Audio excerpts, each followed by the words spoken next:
YouTube, how's it going? The Goat House is back with our Week 3 Players of the Week. We do this video every single week for the NFL season. Got 8 total Players of the Week, 5 from myself, 3 being my main Players of the Week, and then 2 honorable mentions, and then 1 from each of the other Goat House members. So a lot of players to go over, some film to break down. And again, we'll be back every single week with this video, along with our predictions, recaps, and power rankings, and more. Also, extra content is available on our Patreon, patreon.com/thegoathouse. You can get updated mock drafts, updated playoff and Super Bowl predictions as the season goes on, and plenty more. Please go check it out. And our subscriber goal is at 40K by the end of this year. Please help us out by subscribing. Support's been awesome. Again, if you don't subscribe, we got you covered. NFL and college football content all year long, not just in season. Check out our Twitter. We tweet during live games. Let's take a look at this Deshaun Watson, quarterback of the week. Well, could be Mahomes again, but I'm not going to break down Mahomes maybe every single week. But Deshaun Watson, this first play here we're going to talk about is a flea flicker. Don't really agree with the flea flicker when you have an offensive line like this because there's instant pressure. It takes a lot of time here. But Kenny Stills, impressive game. Quietly great game from Kenny Stills. He's going to sell this, pretty good here. He's going to act like, it's just a run play. He's going to be jogging down there. But this is a great throw from Watson, too, because there's instant pressure. As soon as he gets this ball back, everything's just collapsing on him. He's got to throw, in a hurry, and it's a beautiful throw. Good job for Kenny Stills on that. That is a very tough throw here, and you can see it. You can see it again here. But the thing I really like about Deshaun Watson from last year to this year is his pocket presence. It's just so much different, so much better. He had more sacks than quarterbacks that he shouldn't have had, been sacked as many times as those guys because, it was his fault for hanging on the ball a little too long and, just really had no pocket presence. And it just seems like it's totally different now, and it's a great sign here. Here's another play, bad snap. So what happens on a bad snap? You try to look for the quick throw. He looked to the left, and he's got to go to his only open receiver, which is a very tight window, squeezes it in there. We'll see it again here. But just a really bad snap. They were kind of in a hurry here. And every quarterback's just going to look for the quick throw. I have to look one way and kind of just throw it that way. And, he was quick enough to go to his next option, the other side of the field, when the guys on the left were not open. And he found one open guy, and there was you could see a very tight window there. 3 guys crashing in. What a beautiful throw that was. And then here we go again, another play. This play is designed for a lot of yards, obviously. We're going verticals on the right. He's going to step up in the pocket and buy some time. There's a difference of last year to this year, how he's hanging on the ball. This is for the good. This is for the better. Step up in the pocket, buy some time because these players need to get way downfield on this play, and he completes this pass here. We'll see it again. The way he steps in the pocket and kind of waits because he knows what's going to happen from his receiver. He's going to become open. He's going to stop his route. So this is more just, for the better hanging on the ball, stepping out the pocket and just launch it. And just a beautiful throw, too. And a big weakness for him, too, coming out of college was, just mechanics and just the way he throws the ball. And here we're going to see kind of the opposite of that here because, why people were high on him is because, he was a winner and he's an athletic quarterback. This is just a beautiful motion and we'll see it again, a beautiful throw, perfect amount of velocity on this ball. And just so quick to let it go. I don't know if we saw this once last year. He looks to his left, looks to his right. It's not his first read, and he's just that, he's able to be that quick.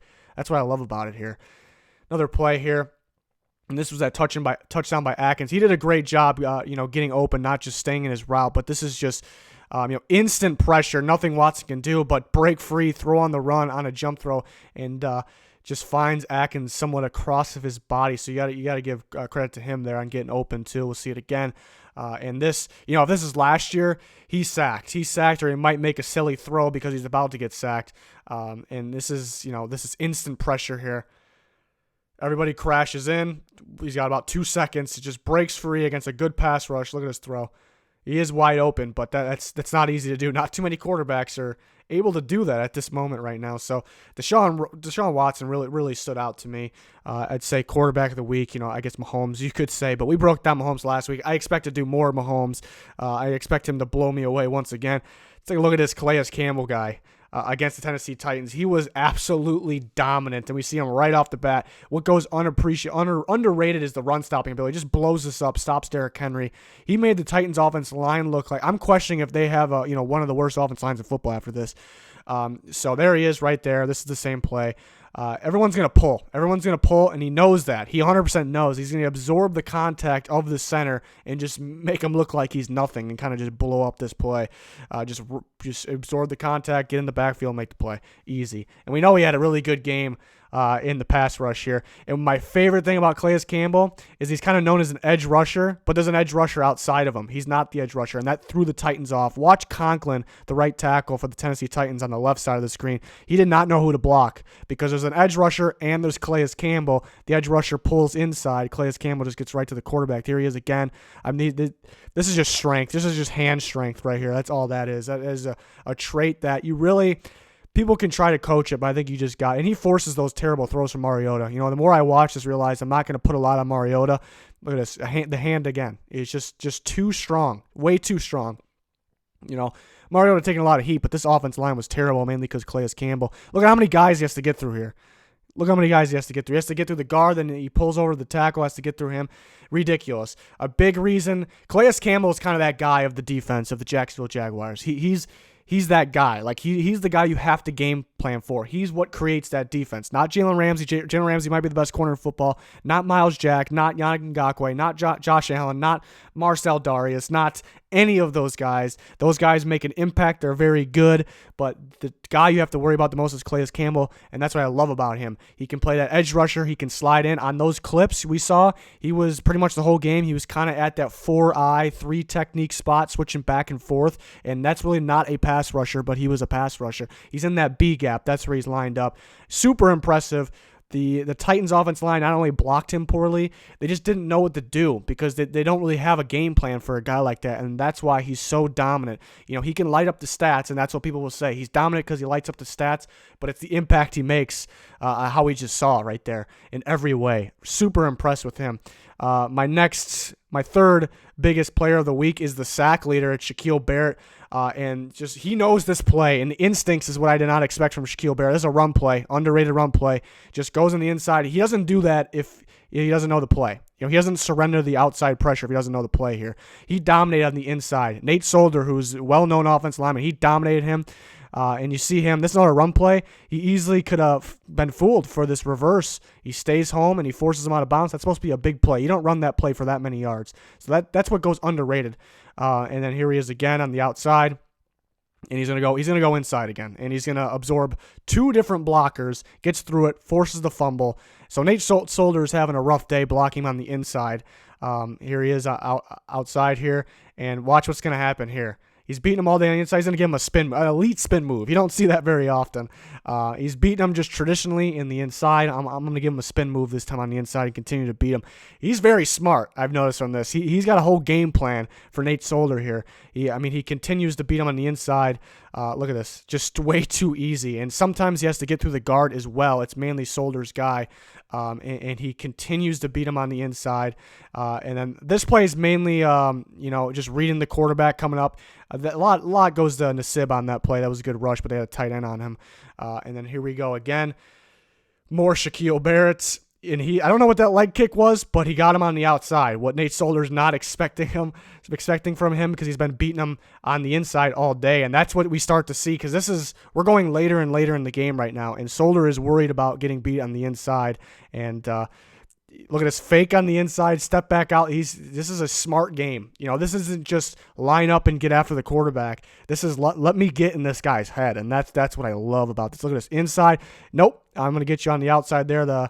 Somebody else tried to come over and help him, and then he forces that once again. Just insane game from Shaquil Barrett. That's the reason why he's leading the league in sacks, but it's kind of weird because it's kind of a guy out of nowhere, you know. But he fits that new Bucs defense perfectly. I think that, go give some credit there for them in Bulls, switching that up. Can he stay consistent? But my favorite part, what people will say, similar to what I said about Calais Campbell, people will be like, he's leading the league in sacks. It's not always about the sacks.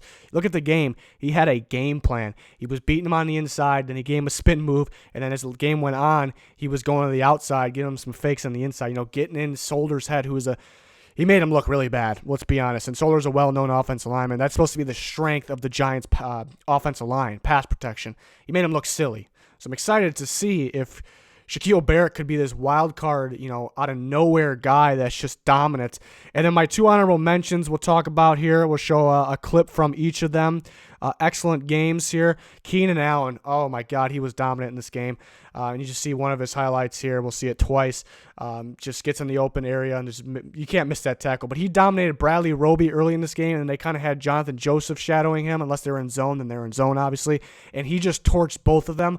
I have no idea, after watching Keenan Allen, no idea how the Chargers didn't score 500 points in this game. They could have thrown him the ball every single play, and they end up losing the game. They end up giving a comeback. So something's going on there, whether it's Rivers or the play calling.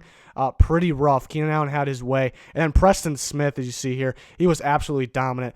What I like about Preston Smith was he was already pretty much I would say, elite or close to being a, elite run stuffer from the outside linebacker position, but people were confused on why he got all that money, because can he be a pass rusher? He hasn't really been a consistent one yet, and forces the fumble here, and we'll see a little celebration at the end. And he's proven that maybe he can be a consistent pass rusher in this new look Packers defense. Super impressive. I like that. That signing's looking good. Both the Smith guys looking really good for the Packers. So we'll take a look at Pigskin's Player of the Week. He had Kyle Allen. And, you can say Patrick Mahomes is the actual best quarterback of the week, or maybe Deshaun Watson. But a guy like this, for an undrafted guy, a guy that's really not supposed to be anything special, he went from being a top recruit to kind of being, it's, I guess, maybe a little disappointed in himself, maybe. You don't know what goes through a head in a guy like that. I can't even imagine, and now he gets a chance, a lot of pressure. People don't expect him to win, and he goes out and plays like that. Made some beautiful throws. Just didn't hesitate at all, was pretty solid in the pocket, pretty solid under, pressure. They got some good pressure on him early, too. Chandler Jones really got after him most of this game, but mainly early, and he kind of stuck in there and played very well. Love the confidence in the kid. Super impressive, especially what's gone on throughout his career. For him to have the confidence like that, super impressive. In a big-time game, a big-time win that they needed. So that is the reason Kyle Allen is Pigskin's Player of the Week. And then Junior went with Khalil Mack, one that I strongly considered too. But Junior went with Khalil Mack. There's a lot of pass rushers. I went over Shaq Barrett, Preston Smith, and Calais Campbell. Calais Campbell didn't really play an edge rusher spot. Just unreal. The guy's unreal. But Khalil Mack was absolutely dominant, definitely deserving to be in this category. I mean, this guy's held on every single play. He's the best pass rusher overall in football. He was held on every single play. They're not going to call it every single play. And he was just absolutely a factor, a dominant piece, impactful piece. You take him away from the Bears, the defense is still very good, but do they play like that? He makes such a presence and impact on the other team and his teammates. It's absolutely unreal, and that was his best game of the year. Even though a week ago against the Broncos, he was also getting held, and he was still bringing a lot of pressure. Maybe some of the other guys had more stats, more sacks, more QB hits, but what's very underrated and what might be the most important, I don't know if it's really a stat, just thing about the pass rushers, is pressure. Just getting pressure, getting in the quarterback's head, making him look stupid, and that's exactly what happened here. When they feel that pressure of a Khalil Mack, when Case Keenum feels that, or any other quarterback, stupid decisions are made, and it sometimes goes unnoticed. I mean, guys like this, they notice it, but some under the radar guys, it goes unnoticed sometimes here. And then Danny went with, we actually got another Bear here, so that's why I kind of decided to go away from Khalil Mack on my 5. And there was some other really good players. But Taylor Gabriel, Turbo, was pretty dominant. He helped the quarterback, Mitchell Trubisky, kind of, get some promise, a promising look here, because, the Bears fans been a little frustrated, and Gabriel's just super impressive. Impressed me a lot last year. I didn't think that was a great signing. I was like, I didn't think much of it last year, and he's been really good. I mean, the guy can run routes, the guy can get open, he can create separation, he can catch the darn ball, and that's what he did here. So he got, He's making everyone feel better about this offense after that game, a good momentum game, making people feel better about the quarterback. So it's a little more impact than you would think. Taylor Gabriel, people just think Taylor Gabriel. No, he makes a bigger impact than what he just did in that game. And I thought even after last year, this is an underrated piece here, an underrated receiver. The Bears got a pretty solid receiver core here. They don't have anybody elite, but they got a list of guys here that can get open and be a playmaker. That's exactly what Gabriel did on Monday night against the Redskins. Big time game from him. That's going to do it, though. We'll be back every single week breaking down these players of the week. Excited to see who pops up next week for the players of the week. We also got recaps, power rankings, straight up picks with the boys of the GOAT House. We got score predictions already on the channel. Going to do my locks of the week video later today. Can't wait. Hopefully you can join us. Hopefully you could subscribe. That's going to do it for this one. Thanks for watching. Goodbye.